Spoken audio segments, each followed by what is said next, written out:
What's up, you guys? It is Brad here, and welcome to another episode of Ask Brick. Today is episode number 65. Ask Brick is my Q&A show here on YouTube and all my social media platforms where you guys ask me LEGO-related questions, and I answered them here on video. I've got a ton of great questions here. I am super excited to get right into it, so let's just get started.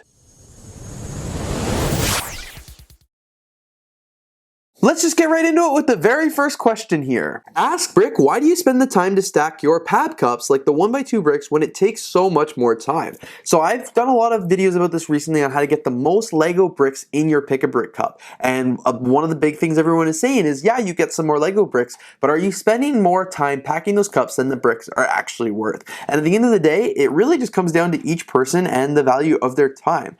If I was on vacation per se and I went into the Disney Springs LEGO store and they had masonry bricks, and I spent an hour and a half packing a pick-a-brick cup to save $10 worth of bricks, that is not the best use of my time. I'm there on vacation. Every minute that I'm spending doing something like shopping or wasting time while I'm on vacation is a minute that I can't be exploring my vacation, enjoying it, riding a ride, or doing something like that. So in that case, yeah, I'd much rather just pay more money, get one cup or get 2 cups even of unstacked bricks, or even just buy the bricks on Bricklink than to spend that time in stacking the bricks.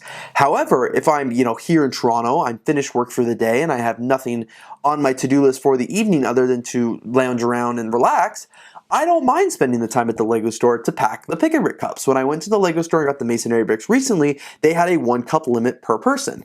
That meant I could only get 1 cup of the masonry bricks, whether they were stacked or unstacked, and because it was after work and because I didn't really have anything to do that night, I had already driven the half an hour out to the LEGO store, I figured I might as well just spend an extra 40 minutes to an hour making sure those cups were really packed so I could get as many parts as I could in them. Would I do that if I had a time limit? No, probably not. Would I do that if I had other places to be? No. Would I have done that if I was able to just buy 2 cups of the bricks instead of 1? Yeah, probably not, because I had better things to do, and for that $10 extra or $20 extra pick-a-brick cup, I would have got just a few more parts, and my time is, worth more than that. But because there was a limit in the piece count, and because I didn't have a time limit, I said, hey, why the heck not? Why not spend some time packing the pick-a-brick cups?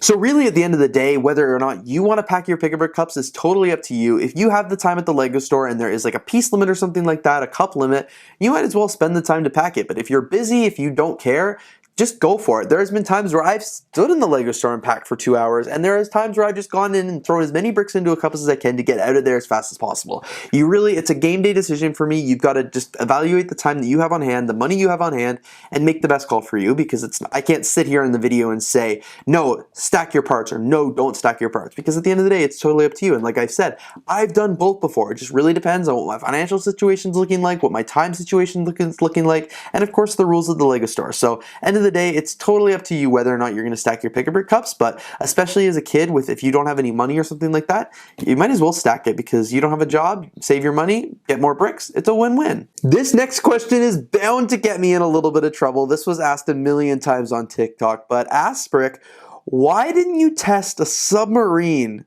with the LEGO Titanic? So you guys would know, I recently just tested the LEGO Titanic to see whether or not it would float here on my YouTube channel, and if you've been watching the news, obviously you know in June something very tragic happened where a submarine that was set sail to explore the LEGO Titanic unfortunately went missing underwater and imploded, and several people lost their lives, and it's a very sad event. So the answer is, why didn't I test a submarine with the LEGO Titanic? Well, because first off, I think that would be very distasteful. Like I mentioned, a lot of people lost their lives on that. That was a very tragic incident, especially for them and their family. So I don't feel like making that out of LEGO and recreating that out of LEGO is really appropriate. I think it would have been tasteless and not super nice, and I almost didn't review the Titanic because of that.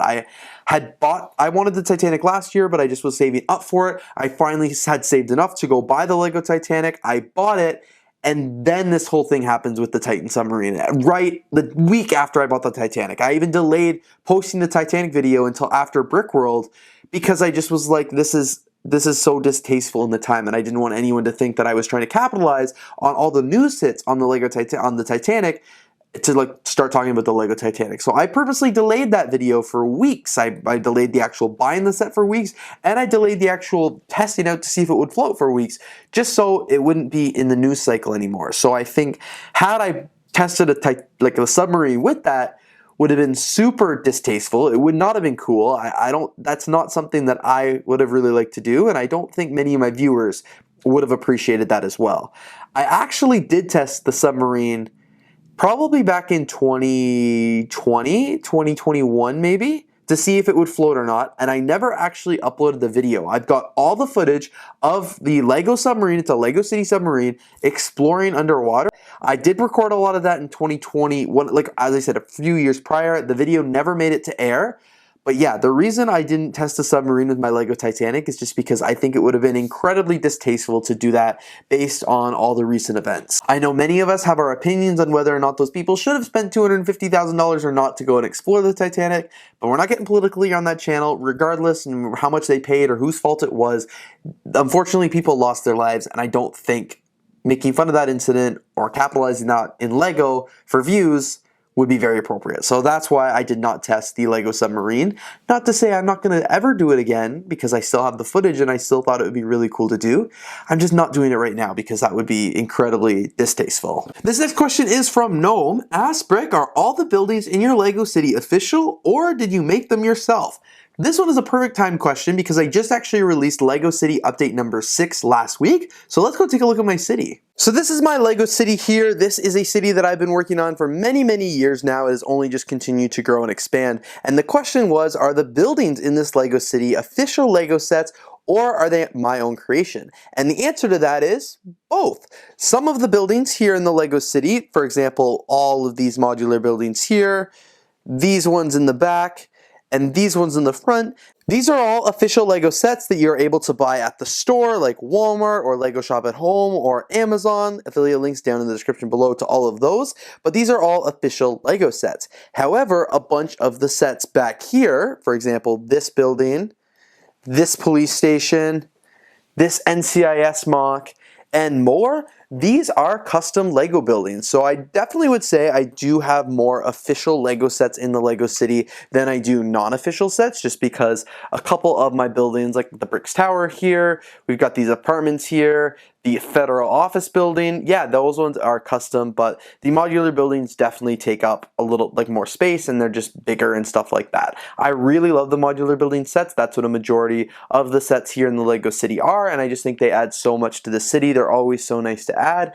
but I think if you just stack the modular buildings in a row and called it a day, they would not look very good. It's just a regular boring city. So I think for a city to really be successful and to really look nice, you do have to have a combination of both official LEGO sets and non-official LEGO sets. I am not a talented enough builder to have an entire LEGO City of just LEGO MOCs, so that's why I incorporate sets in it. But at the same time, I think a LEGO City with only official LEGO sets would be incredibly boring. So you need to do some MOC building to have it be nice and unique. So while a majority of my buildings may be official LEGO sets, with a few MOCs strewn in there, the rest of the city is something that you will never be able to find elsewhere, like the subway station or the bridge or the park area. And while these incorporate official LEGO sets, the way I built them and the way I've designed them make it so it's a bit of a MOC and it just looks a little bit different and looks more unique compared to other LEGO cities. SFS Tips asked, ask Brick, where do you buy vintage LEGO sets and how much do they cost? So this is a great question. Where you buy your vintage LEGO sets is really dependent on what sets they are. Sometimes I buy sets from Bricklink, a lot of times I buy sets from Facebook Marketplace, sometimes yard sales from people I know.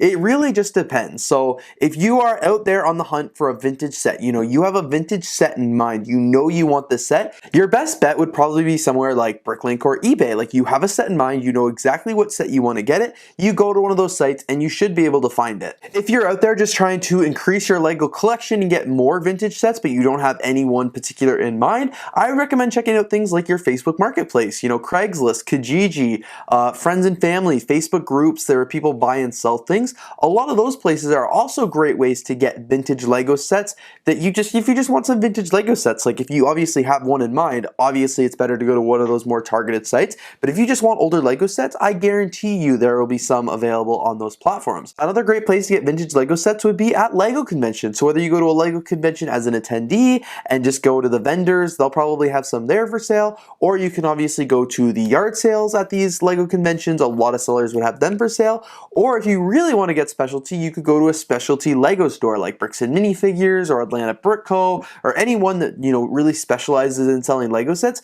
They will probably have lots of vintage sets for sale. So where I personally get a majority of my vintage LEGO sets would be from Facebook Marketplace, from just people I know, the LEGO conventions, and of course BrickLink. I don't often go out of my way to buy a vintage LEGO set because I think they're all pretty cool. I don't really have any of them, but there's not like any vintage ones that I'm like so die hard on that I really want. So sometimes when I go to these, you know, like a LEGO store or a LEGO convention or the Facebook Marketplace, I'll see some vintage sets for sale and be like, oh, that one would be cool to add to my LEGO collection, let me buy them. And then other times, like I bought a crane recently, which is not a vintage set, but a set I really wanted. I knew I wanted that specific set, so I just went to BrickLink and got it that way. In terms of how much do they cost, it really depends on the set. Obviously, some vintage LEGO sets did not really appreciate in value. I've been able to get some amazing deals on some vintage sets, like, you know, a dozen sets for $100. That's a great deal. Other vintage sets have really gone up in value and are very rare and very hard to get, so those ones would obviously be a lot of money. So if you are looking to get some vintage LEGO sets and, you know, it's a more specialty set, BrickLink 6-month price average is definitely the best way to go. And then just in terms of like other vintage sets, you can check out BrickLink, but sometimes it'll just be whatever price you're comfortable paying for that item. This next question here is from TikTok. This one is from Spoiler Miles. Ask Brick, are you going to buy the Sonic and Tails BrickHead for your LEGO collection? So if you guys would have seen the video that I just uploaded last week about shopping for some August 2023 LEGO sets, you guys will know that I added those two BrickHeads to my wish list. So with BrickHeads in particular, I actually buy all of the BrickHeads that are available. Like if they're for sale on the market, I will buy them. I display them here in my LEGO room. I've got a very extensive display of BrickHeads LEGO sets. It's very important for me to collect them all. So yes, I will be getting the Sonic BrickHeads. I will be adding them to my collection. I've got a whole wish list on LEGO Shop at Home with just BrickHeads because I don't go out of my way. I'm not a day one buyer. I will get them eventually before they retire. So I just put them in that wish list there and acquire them when I want to, when I'm trying to meet a free shipping threshold or a gifted purchase threshold or something like that. But yes, I will eventually get those BrickHeads. I'm just not in a huge rush for them because I don't need them quite yet because I know LEGO's going to have them for quite a while. All right, let's get into the last question we have for this week's episode. This one is from Dasha on TikTok. Ask Brick, what are your opinions on the new LEGO Dreamz sets that were just released? So I also talked about this a lot recently when I went shopping on LEGO Shop at Home for August 1st. In terms of the new Dreamz sets, I think they look pretty cool. I think it's an interesting new LEGO IP. I think you get some pretty cool parts and some cool minifigures and some cool concepts. However, I'm just not entirely sure what the longevity of the Dreamz set will look like. I was listening to a podcast with Duck Bricks and Brick Adjuster the other day, and they were talking about how the Dreamz sets look cool, but like the storyline, for example, hasn't really captivated that younger audience, like a Brick Adjuster's son, or even like the older audience, like Duck Bricks. Like they just weren't super invested in the story. When LEGO announced Ninjago a few years ago, the story behind it was really good, was really strong, and instantly got people excited for the IP of it. With the Dreamz sets, I don't feel like they've really captured LEGO fans like myself, for example, our excitement for the IP, like for the actual show itself. So that's probably going to translate a little bit into the actual sets themselves. I will say for me, these sets aren't like Chima or Nexo Knights where I looked at them, thought they were terrible sets and didn't buy any of them.